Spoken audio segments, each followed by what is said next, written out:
Hola amigos de Amor por el Voleibol, hoy tengo el enorme placer y la alegría de estar con un gigante del voleibol chileno, un ex seleccionado nacional, capitán de la selección que ganó bronce, por ejemplo, en Sudamericano en el 81 en Santiago. Además, él es una figura de la televisión chilena y la voz oficial del voleibol en Chile. ¿Sí? Y me refiero hoy día estoy con Jorge Evia. ¿Cómo estás, Jorge? Mucho gusto. Hasta aquí nomás vamos a llegar a la presentación, don Alfredo, porque hoy día vamos a hacer una cosa al revés. Yo te voy a entrevistar a ti, algo que hago hace muchos años, pero que nunca había hecho contigo y nadie te había entrevistado nunca. Y lo hacemos porque este amor por el voleibol, Alfredo, que es tu idea, es tu esfuerzo, yo creo que ha sido un aporte muy grande, no solamente para el voleibol chileno, sino que sudamericano y mundial. Por lo tanto, lo primero es, tú jugaste al voleibol, no que seas un aparecido, jugaste al voleibol. ¿Cómo partiste? ¿En qué posición jugaba, trasladándola al tiempo de hoy? Porque las posiciones, por lo menos la nomenclatura ha cambiado. Cuéntanos un poquito cómo partiste en el vóley, Alfredo. Perfecto. Oye, gracias por esta idea, encuentro fantástico, te lo agradezco muchísimo, Jorge.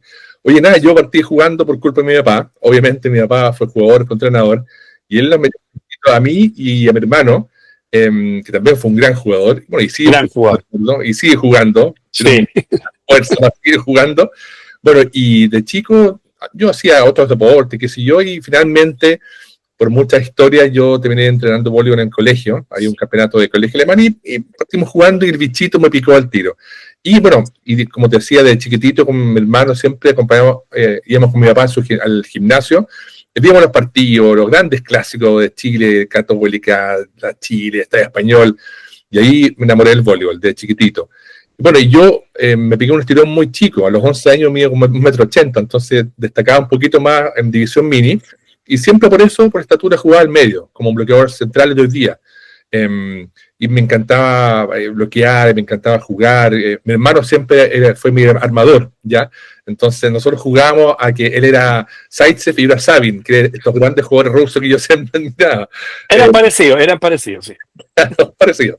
Bueno, y ahí yo empecé a jugar, me destaqué primero por la estatura y porque tenía algo de talento, y a nivel ya menores, 14, 15 años, empecé ya a jugar con equipos más fuertes, hasta el Español, la Católica, y a los 15 años fui nominado a una selección juvenil. Yo tenía 15 años, juvenil 19, 20 años, y porque había un mundial en Italia, el 85. Y yo empecé a entrenar feliz porque estaba con los mejores de esa época juveniles. Paul Heilig, estaba el Cote Álvarez, el Andrés Iglesias, Gustavo Olson, tremendos jugadores para esa época juveniles. Y yo iba a entrenar porque me gustaba. Y en esos tiempos, imagínate, en el 85 se entrenaba en el Estadio Chile, el Estadio Víctor Jara, en la semana, en la noche. Yo iba en micro y no pasaba nada, era otros tiempos. Otra época. Y bueno, y tuve la suerte que fui al Mundial de Italia y yo dije, pucha, esta cuestión es en serio. Bueno, O sea, quedaste entre los 12 que fueron a jugar por Chile el Mundial Juvenil de Italia. exactamente. Eso fue una sede en Bérgamo, una ciudad del norte de Italia, jugamos en Brescia y en Bolonia. Y ahí jugamos con los mejores equipos del mundo, contra Italia, Holanda, que fueron campeones olímpicos. Fue una locura. Bueno, y después jugué un sudamericano en Perú, donde salimos bronce, menores, y seguí jugando en el Club Manquehue, que ese fue mi club, y después cuando entré a la universidad jugué en la USACH. Eso fue como grandes rasgos mi historia deportiva, y la verdad que tengo súper lindo recuerdo, tengo grandes amigos de entonces, y la verdad que el bichito nunca se me fue. Tuve periodos ausentes por temas de trabajo, familiares, pero siempre estuvo ahí. Bueno, recordar que la familia Cabero, una familia reconocida en el pueblo chileno, así como están los Grimal, también están los Cabero, papá Alejandro Cabero, jugador, entrenador de muchísimos equipos, Andrés, tu hermano, gran armador, y bueno, y tú, Alfredo, que además acometiste una actividad muy especial que fíjate que a nadie se le había ocurrido, se te ocurrió a ti, este amor por el vóley, por el voleibol. Yo creo que los que jugamos a este deporte lo amamos, yo lo amo. Me dio todo en la vida, cero desde el punto de vista material, pero la verdad que da lo mismo, porque ha sido parte de una vida muy particular. ¿Cómo comienza esta idea de amor por el vóley? ¿Partió con un fanpage? ¿Por ahí partió? Sí, exactamente. Esa fue una idea de Ricardo Gebert, que también jugó conmigo, otro loco por el voleibol. Sí. Yo tenía mucho material que trajo mi papá de Alemania, revistas, libros, y además que yo de chico fui siempre un niño de hobby. Yo armaba aviones a escala, me gustaba leer, escribir, pintar. Y recuerdo en esa época, en los 80, alguien, por ejemplo, traía un VHS de un mundial, de un campeonato, nos juntamos con los amigos a ver un partido comiendo hot dog y todos se aburrían al segundo set y yo me quedaba viendo el partido y anotaba, aprendía los nombres, las camisetas, las marcas, bueno, y pasó el tiempo. Yo siempre tenía muchas fotos, revistas, qué sé yo, y Ricardo Gebert me dijo en el 2017, ¿por qué no creas un fanpage? Yo le dije, ¿qué es un fanpage? Me explicó que es un tipo de portal en Facebook donde uno puede crear cosas profesionales o de tu hobby. Y yo empecé con este proyecto. Uh-huh. Le puse amor por el voleibol porque, como dices tú, yo también amo el voleibol y quise hacerlo como bien representativo de lo que me pasa a mí con el voleibol. Y empecé a publicar fotos, inicialmente fotos de revistas alemanas de mi papá, de algunos libros, y esto fue como se dice técnicamente, orgánicamente creciendo. Empecé a darme cuenta que mucha gente que daba likes a las fotos era gente que yo decía, Raúl Quiroga, ¿será Raúl Quiroga verdadero? O Peter Murphy, que es un gran entrenador holandés, del proceso olímpico holandés. Y yo a veces les preguntaba, oye, ¿eres tú? Y me decían que sí. Entonces ahí se fue como creando una comunidad muy bonita, con gente que yo decía, ¿cómo estoy hablando con Raúl Quiroga, con jugadores rusos, qué sé yo, siendo yo chileno? Bueno, y esto fue como agarrando fuerza. En 2017 partió esto, principalmente en Facebook inicialmente, y el inicio era voleibol vintage, o sea, voleibol de los años 80 hacia atrás, 70, 80, un poco 90. Entonces el perfil de gente que me empezó a seguir era gente sobre 40 años. Después, ya no recuerdo muy bien cuánto abrí Instagram, y me di cuenta que Instagram es otro mundo, un mundo más joven, de gente cabros más jóvenes, que tienen otro perfil, tiene otra dinámica, otra forma de comunicar. Oye, te interrumpo por dos cosas. Una, porque recién nombré a los Grimaldi, que es una familia voleibolística en Chile, los Cabero, y sin duda alguna. Hay otra que se me olvidan, pero los Gebert, sin duda alguna. Ricardo, Alex, Chito Gebert, Seba Gebert, un gran jugador chileno, gran jugador. Yo diría que el jugador con más éxito a nivel internacional. Así es que también recordar, bueno, los otros hijos, los olvido. ¿Tú me recuerdas los otros hijos de Ricardo? Cristóbal, Juan Pablo. Cristóbal y Juan Pablo, los Gebert en general. Sí. Alex, que fue el compañero mío de selección. Pero hay un salto muy especial. Tú dices, claro, Raúl Quiroga, jugadores de otras latitudes, pero tú empiezas a entrevistarlo. Cuando yo me acuerdo que me entrevistaste a mí, luego, por ejemplo, en una de esas entrevistas aparece, para mi gusto, modesto, el mejor atacante de pelota rápida que yo vi en el mundo, que se llama Bernard Rathmann. Lo entrevistaste. Bueno, hablaba portugués, y el portugués, vos podés hablar, que se... Pero empezaste a entrevistar a rusos, a holandeses. ¿Cómo lo hiciste? Sí, no, sí, esto ha sido, justo el día hablaba con mi hermano, le comentaba que estoy haciendo un proyecto, lo comento entre comillas, justamente con Alexander Sabin, que escribió un libro en ruso el año pasado de su historia. Es muy interesante porque no solamente deporte, es conocer otro mundo. Y yo lo estoy ayudando junto con su hermano Andrei, que vive en Francia, a hacer la traducción al inglés. Ha sido una locura, la verdad, que hacer esas cosas. Bueno, volviendo a tu pregunta, yo el 2020 empecé con una entrevista de patúo, porque yo no soy periodista, le pedí mucha ayuda a mi hermano y también públicamente te doy las gracias a ti. Tú también muchas veces me has ayudado, me has dado tips, ideas, me has mandado videos, la verdad que ha sido tremendo el apoyo que he tenido. Y bueno, claro, como tú dices tú, la gente en español no es problema. Yo entrevisto, tengo una pauta que he ido creando con el tiempo.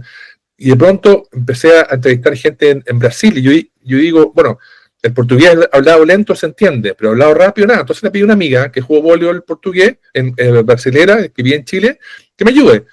Y el portugués se fue dando más fácil. Entonces además mi oído se fue adaptando y fui entendiendo portugués. De repente hice contacto con jugadores rusos, con varios jugadores rusos. Y dije, ¿cómo lo entrevisto? Les pregunté, usando Google Translate, si hablan alemán, inglés, otro idioma que yo manejo, nada. Entonces también buscando, un amigo conocía a un ucraniano que vivía en Chile y me ayudó a traducir. Pero ahí el problema era que este ucraniano no sabía de voleibol. Entonces cuando estaba entrevistando a Sabin, por ejemplo, le pregunté por el Maracaná. Entonces el tipo me dice que en Chile, oye, pero Maracaná juega fútbol, y Sabin se reía, bueno, este tipo no entendía. Entonces pasan cosas mucho ahora. Y bueno, con los holandeses y los otros, yo hablo inglés y ellos hablan inglés perfecto. Y lo otro también que he pedido ayuda son con los jugadores italianos. Y ahí me ha ayudado Matías Scherf, que él vivió muchos años en Italia, ahora habla inglés, italiano perfecto. ¿A quién más? Bueno, el resto son latinos, italianos.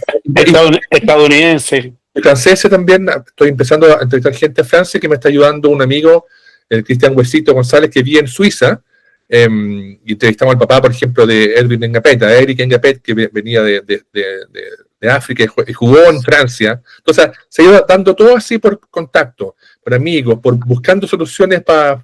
La verdad que es llamativo cuando hoy en día, en distintos ámbitos de la vida, uno se complica, no sé cómo lo voy a hacer.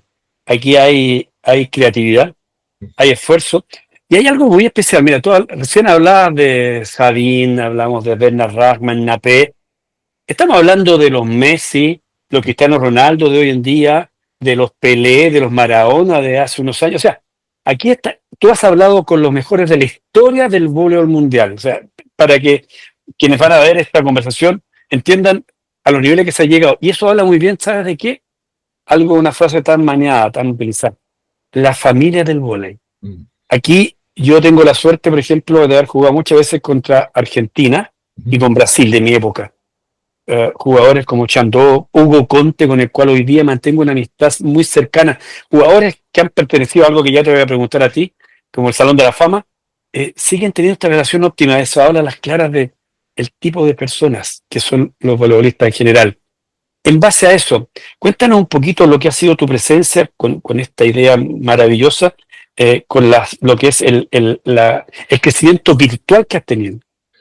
Sí, ha sido, como te decía, orgánico, y ha sido bien exponencial, porque en el fondo esta red de contactos se fue dando porque muchas veces gente veía mis entrevistas, como dices tú, a tipos muy famosos del voleibol mundial, Mireya Luis, los cubanos, Joel Despain, qué sé yo, y me escribían, me decían, oye, te vi en entrevista, me encantaría conversar contigo, ya, démosle. Me pasó el año pasado cuando fui al Salón de la Fama que un jugador italiano, Franco Bertoli, que fue un jugador olímpico, me dijo, oye, vi que estuviste con mi entrenador, hagamos una entrevista. Entonces fue dándose así.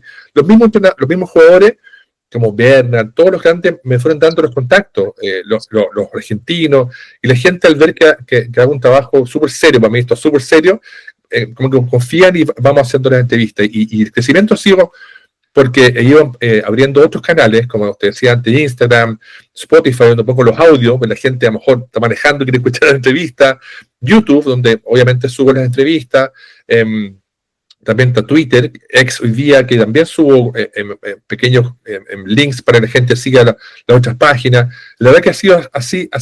También hay un portal en Patreon, que es un portal de micromecenazgo para gente que le guste, me puede aportar un poquito de ayuda. Entonces, todas esas cosas las he ido descubriendo básicamente solo. Gente me da tips y cosas así. De verdad que el trabajo en Internet, como creador de contenido, es muy... ¿Sabes lo llamativo? Es la credibilidad.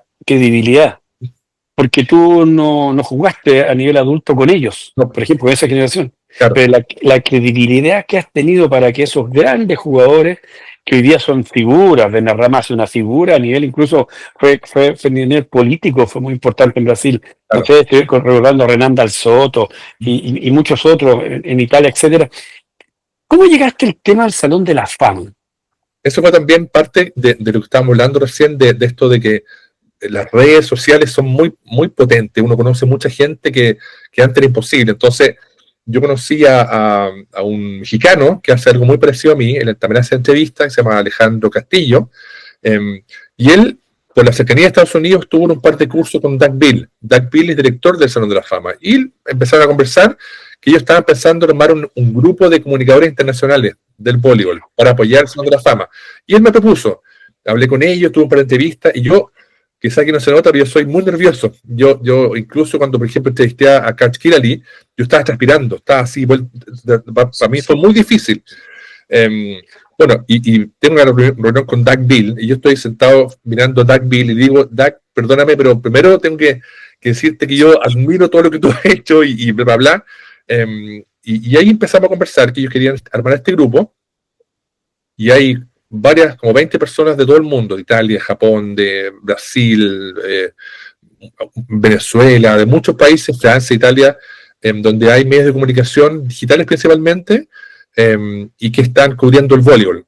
Porque en el fondo el Salón de la Fama tiene un pequeño defecto, según mi opinión y mucha gente, que el concepto de Salón de la Fama es muy americano, muy gringo. Ellos tienen el Salón de la Fama de la música, de los autos, de los caracoles, de todo, pero fuera es poco conocido. Afuera se conoce más el tema del museo, que es otro concepto. Entonces me invitaron a ser parte, y justo el año pasado, en el evento que yo hago anualmente en octubre, me invitaron, y yo fui. Se termina la clase 2023, y la verdad que para mí fue como, no sé, me imagino para alguien que le gusta la Fórmula 1 ir a Mónaco, no sé. Perdón, ¿bajo qué condiciones fuiste? ¿Quién te pagó el pasaje? Mira, ese es otro gran tema con respecto al financiamiento. Yo no he ganado ni un peso con esto. A veces mi papá me da un poco platita, algunos amigos, nada, pero no he podido monetizar este proyecto, y el año pasado hice una pequeña campaña de crowdfunding entre amigos del voleibol, amigos, algunos parientes, y junté la plata para ir a Estados Unidos. Ya, dejémoslo hasta ahí porque después vamos a hablar Sí. de aquello que es tan importante, porque esto que estás señalando, esta creación de estos personajes en términos comunicacionales y lo que es el voleibol, a mí me parece notable y brillante como idea, porque un deporte, yo creo que hay pocos deportes que los últimos, me atrevo a decir, 20 años, ha crecido tanto en el gusto de la gente. Haciendo una cosa muy local, que en este caso son referido a Chile, en los panamericanos fue, después del fútbol, que por razones obvias atraen, son los estadios más grandes, el segundo deporte que atrajo mayor cantidad de público en las instalaciones de la tribuna fue el voleibol. Es una cosa increíble e impresionante. Yo lo viví también ahora con Panasport, con el cual estoy trabajando en las transmisiones de campeonatos internacionales. Es impresionante el crecimiento que ha tenido. Por lo tanto, creo que este paso que se está dando respecto al tema de comunicacional me parece notable, porque tú hablabas de Sabine, hablabas de Zaitsev, dos gigantes, hablabas de los brasileños medallistas olímpicos, hablabas de Karl Kierali. Tuvimos la suerte, yo esto lo comenté en una vez rueda más interna, cuando dicen ustedes fueron al mundial, fuimos los primeros que hemos ido al mundial, y hasta ahora los primeros que hemos jugado. Falta que vayan la selección adulta a jugarlo ahora el próximo año. Exacto. Y nos tocó contra la Unión Soviética, en ese minuto, campeón olímpico. Bulgaria, vicecampeón olímpico, y Estados Unidos, que después de ese mundial salió segundo mundial. El grupito. Entonces, pero con el paso del tiempo yo digo, fantástico, porque con los que jugáramos, nosotros éramos los mejores amateurs de Sudamérica, Sí. porque Brasil y Argentina ya estaban en un nivel distinto en términos de ayuda. Entonces, hay que agradecer, jugamos contra los mejores. Y entre esos, yo que soy un estudioso, yo jugaba de armador, yo miraba al equipo de Estados Unidos y decía, tengo que adivinar cómo hacen la jugada, porque esa época era una época de muchas jugadas. Sí. Y el máximo anotador y el tipo que no sabíamos por dónde aparecía en la red era justamente Karl Kierali. Por eso tu transpiración para entrevistarlo también habla, porque entrevistaste a uno de los mejores de la historia. Exacto. No, o sea, yo siempre, cuando publico cosas, hablo con gente de ese mundial, hay mil historias. O sea, yo no podría haber jugado contra esos equipos. Imagínate los nervios con los mejores del mundo. Pero ustedes lo hicieron súper digno, y la verdad que, bueno, yo le preguntaba a un par de jugadores, como Sabin, que si se acuerdan algo, ellos están medio viejos, no se acuerdan mucho, pero sí se acuerdan de la sede, que hacía mucho calor, que había mucho polvo, eso hacían algunos. Catamarca. Exacto. ¿Tú sabes lo que fue cuando el juez del partido nos llama al centro de la cancha? Primero a los dos capitanes, intercambiar banderines con Zaitsev, No, qué locura. que en paz descanse. Yo lo tengo guardado el de Bulgaria, el de Estados Unidos, el de Rumania, que también jugamos después, en los partidos después. Ahora, ¿desde cuándo comenzaste con las entrevistas a jugadores? Sí. Actuales y pasados. Sí. Una breve votación. Yo Por favor.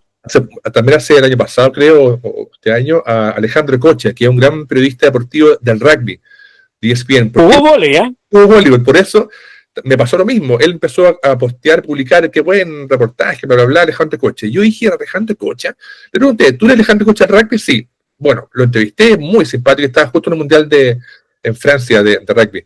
Y él me contó que fue ataché del equipo norteamericano en Argentina, en el 82. Y él una vez se encontró creo con Cacho o algún entrenador, y nadie se acordaba de él, entonces estaba muy picado.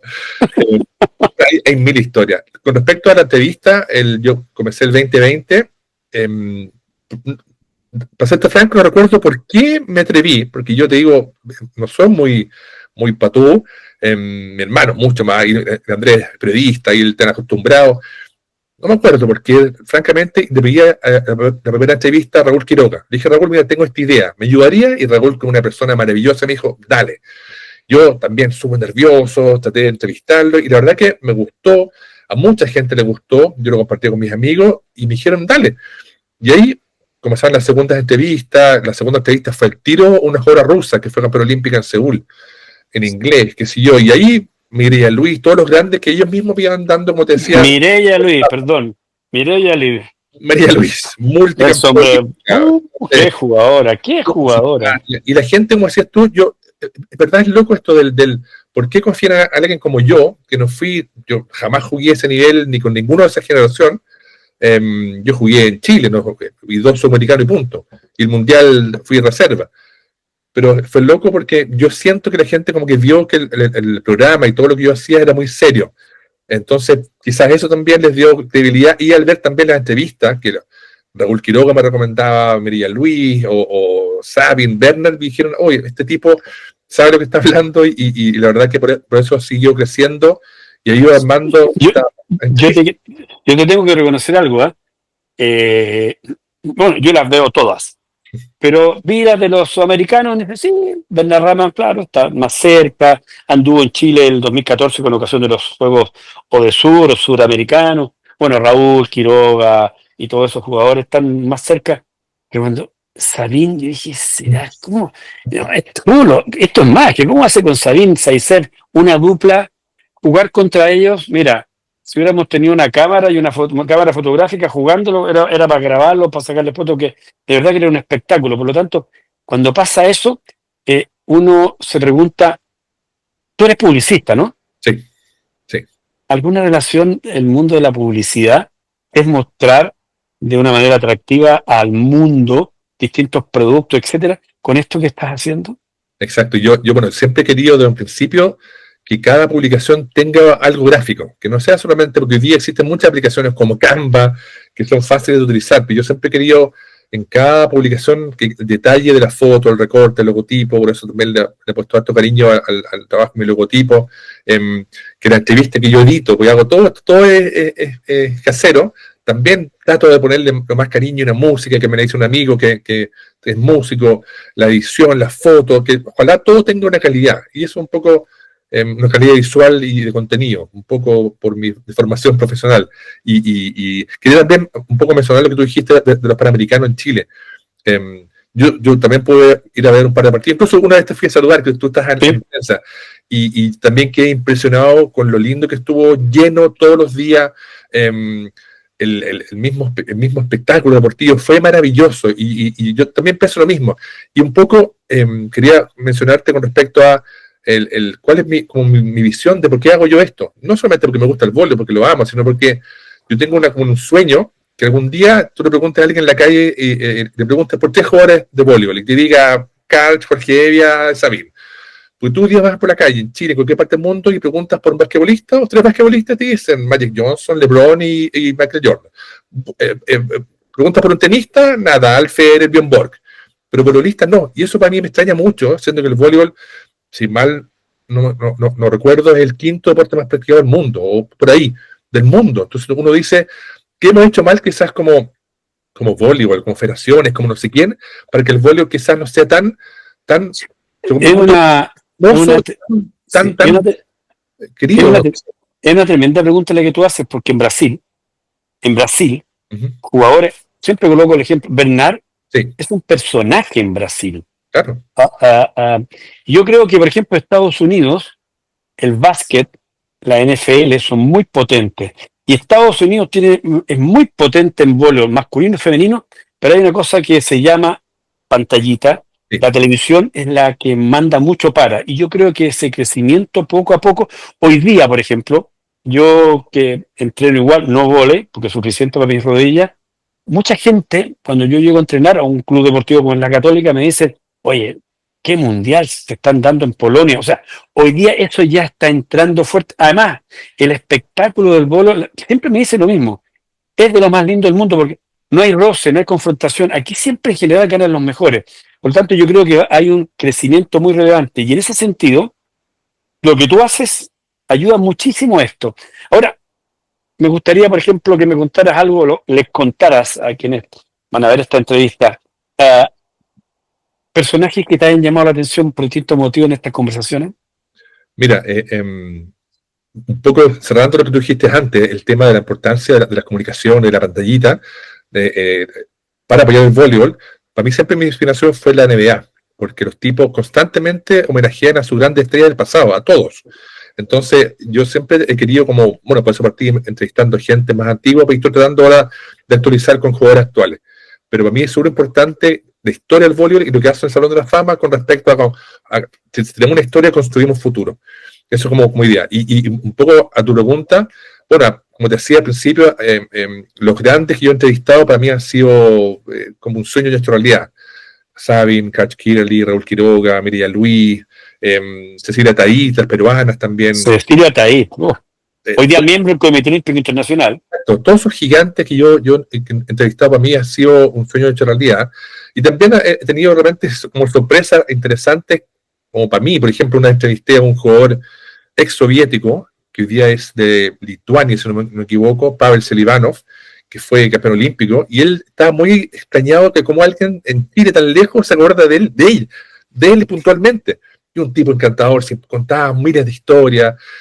También, por ejemplo, me dio mucho gusto y como un homenaje al vuelo chileno haber entrevistado a Hugo Grisanti, porque Hugo Grisanti estuvo siempre en todas las conversas de mi familia, porque mis tíos también jugaban y se acordaban de Hugo Grisanti, que fue un jugador chileno que jugó en los 50, los 60, los 70, fue una figura, y dicen de los mejores jugadores de Sudamérica, un tipo, y lo pude entrevistar, él falleció lamentablemente, para mí fue tremendo. Y también otra como recuerdo lindo que tengo muchos, pero entrevisté a un jugador que se llama Paco Sánchez Jover, que fue uno de los mejores jugadores españoles de los 80, y al finalizar la entrevista, él me dice que yo soy muy conocido en España. Y dije, ¿pero cómo? No, en España me dijo que te quieren mucho, te admiran y ven tu trabajo. Y dije, plop, como que en el fondo sentido ese cariño sin haberlo buscado y sin saberlo. Entonces esas cosas para mí han sido re importantes. Y como te digo, hay un montón de historias. Recuerdo también una historia de un jugador que hoy día es norteamericano, que se llama Donald Sucho. Él es de origen albanés. Él creció y nació en Albania. Y él jugaba por la selección de Albania. Y igual que una película. Y él hubo una guerra en Albania, creo con Turquía, qué sé yo. Y él se arrancó con su familia, con su abuelita, con un auto viejo, estos lados ruso, con un canasto, con gallina, cruzó la frontera, llegó a Estados Unidos después de un largo viaje, y él era grandote, limpiaba autos. Y de repente limpiaba autos para ganar plata, para comer en un gimnasio en Estados Unidos, creo que cerca de Boston. Y él preguntó, ¿y usted hacen voleibol? Sí, ¿querés jugar? Pasa a jugar. Y ahí empezó a demostrar que era bueno. Y poco a poco lo fueron descubriendo y finalmente llegó a ser armador de la selección norteamericana que jugó en Londres 2012. O sea, una historia maravillosa y hoy día dirige una academia de voleibol. Entonces, he conocido un montón de historias súper lindas, porque en el fondo, de puro patúo, bueno, te repito, no soy periodista, me iba gustando mucho la parte más humana que la parte deportiva. La parte deportiva uno la ve, pero la parte humana, la persona que hay detrás, ha sido súper lindo. Los esfuerzos. También entrevisté hace poquito a una jugadora rusa, Tatiana Kosheleva, que también fue jugadora olímpica, para mundial. La vi. Y ella me decía que ella fue rechazada al principio por muchos entrenadores, pero le preguntaban que era mala. Y ella insistió. Después de mucho tiempo, la llamaron a jugar para la selección y fue la mejor jugadora del mundo. De una familia súper pobre en Rusia, que no tenían casi nada para transporte. Lo mismo con las jugadoras peruanas, que también las grandes de los 80, la Denise Fajardo, Cecilia Taid, Rosa García, que también ahorraban sus pesitos para irse caminando a entrenar y fueron las mejores del mundo. Entonces, como que para mí esa parte ha sido como lo más bonito que he tenido y creo que he podido transmitir humildemente en las entrevistas de Amor por un Voleibol. Oye, yo te iba a decir que tú has hecho esto solo por amor por el vóley. Porque cuando uno hace las cosas que le gustan, en realidad uno no espera retribución. Pero también uno también entiende, y ustedes todos los que ven Amor por el Vóley, sin importar en qué lugar del mundo, saludos para todos, Dos cosas. La primera, yo que soy periodista y que estoy en las comunicaciones haciendo entrevistas y conversatorios en la mañana o en la tarde, llevo 28 años, no se requiere ser periodista solamente. Mm. Basta con ser humano, con sentimientos, con pensamientos que uno pueda compartir. Con eso basta y sobra. Así es que no está simplemente circunscrito a periodista. Y lo otro, tú eres un profesional, eres padre, eres esposo, necesitas como todo el mundo ingresos. Y yo creo que esta conversación tiene, entre otras cosas, conocerte Ujú. desde la otra perspectiva y también hacer un llamado. Lo hago, siempre hago llamado, oiga, no sé, los auspiciadores de mi programa, consuma esto, vea esto, oiga, el teléfono este es el mejor de todo, etcétera. Aquí tenemos un chileno, un sudamericano, un latino que se atrevió a hacer esto. Maravilloso. Los que hemos jugado al vóley, no importa si jugamos mundiales, sudamericanos, jugamos en cualquier lugar, cualquiera, pero que nos guste y amamos al vóley, yo creo que tenemos una deuda con Alfredo y con el amor por el vóley. Colaborar y apoyarlo. No es para que Alfredo se convierta en un millonario del amor por el vóley, simplemente para poder hacer cada vez cosas de mejor nivel, porque el esfuerzo que hace creo que aquí tiene que ser retribuido. Así es que el llamado es para que todos aquellos, de distinta manera, uno puede aportar directamente con un poco de dinero, puede aportar con ideas, puede aportar de distintas formas, y yo el llamado que hago, y lo hago con mucho cariño, con satisfacción, porque ya me doy cuenta de lo que es Alfredo, una persona íntegra, una persona seria, que trabaja así, como lo hemos visto en esta conversación. Simplemente hay que decirle ahora, muchachos, el vóley tiene que ayudar a Alfredo, tiene que ayudar a Amor por el Vóley. Y si alguien se quiere incorporar y trabajar codo a codo con él, me imagino que no habrá ningún problema. Así Yo, que ese es mi llamado. yo feliz, la verdad que, como te decía, yo esto lo hago solo. Obviamente mucha gente me ha ayudado, pero principalmente con fotos, información, mandándome libros, por ejemplo, regalos, que yo los disfruto, o Sabine me mandó una polera autografiada que no me cabe, ya, pues estoy muy botado, pero cosas así. Pero la verdad que, como dices tú, ha sido un proyecto difícil porque es totalmente autodidacta. Claro, yo trabajo como publicista y necesito pagar las cuentas, y he intentado varias formas de conseguir fondos, pero ha sido muy difícil porque esa parte comercial yo no la manejo mucho, y hay en redes sociales hay muchas formas de monetizar estos proyectos. No me ha resultado bien, y como te decía, el año pasado para el Salón de la Fama hice una campaña entre amigos, hice una campaña de crowdfunding y gracias a Dios pude ir.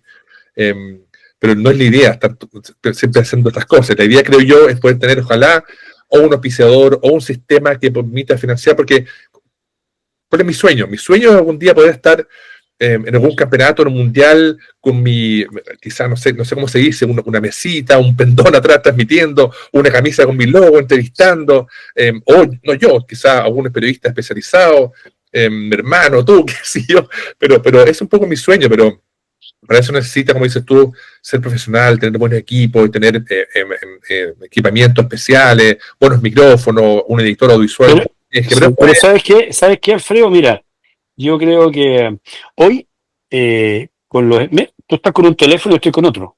Claro, Basta, sí. basta, basta, no hay más que eso.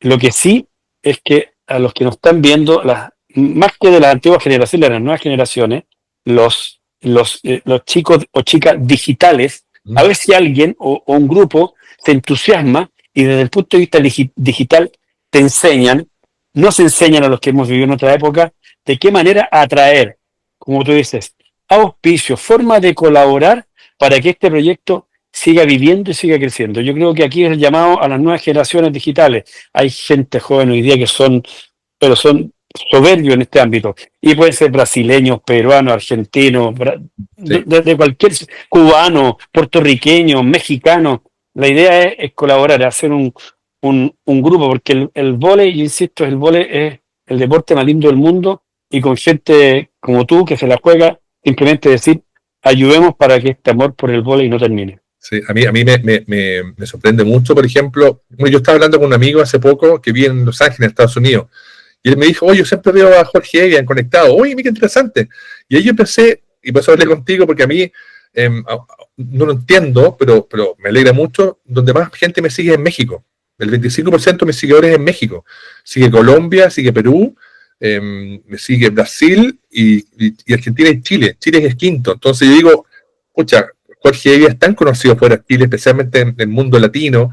Yo creo que también aprovecho también esta instancia para pedirle a la gente que vea a Jorge en el mundo, y especialmente en el mundo latino, que vea que esto es un canal súper serio, que lo hago con un cariño gigante por nuestra historia del voleibol, por los jugadores, por las personas que han estado y que siguen estando enamorados de nuestro deporte, que es tan hermoso. Entonces, también quería aprovechar esta instancia para invitar, ojalá que la gente me siga, me comparta, y si alguien se anima de pronto a auspiciar o sumarse, por ejemplo, al portal Patreon, que es donde la gente puede ayudar a los creadores de contenido, hay un montón de formas hoy día digitales, se atrevan, pero la verdad que para mí, esto, como dice Jorge, lo hago con cariño enorme, lo hago de forma muy casera, con mi computador, mi teléfono, pero sería maravilloso poder tener también un pequeño incentivo.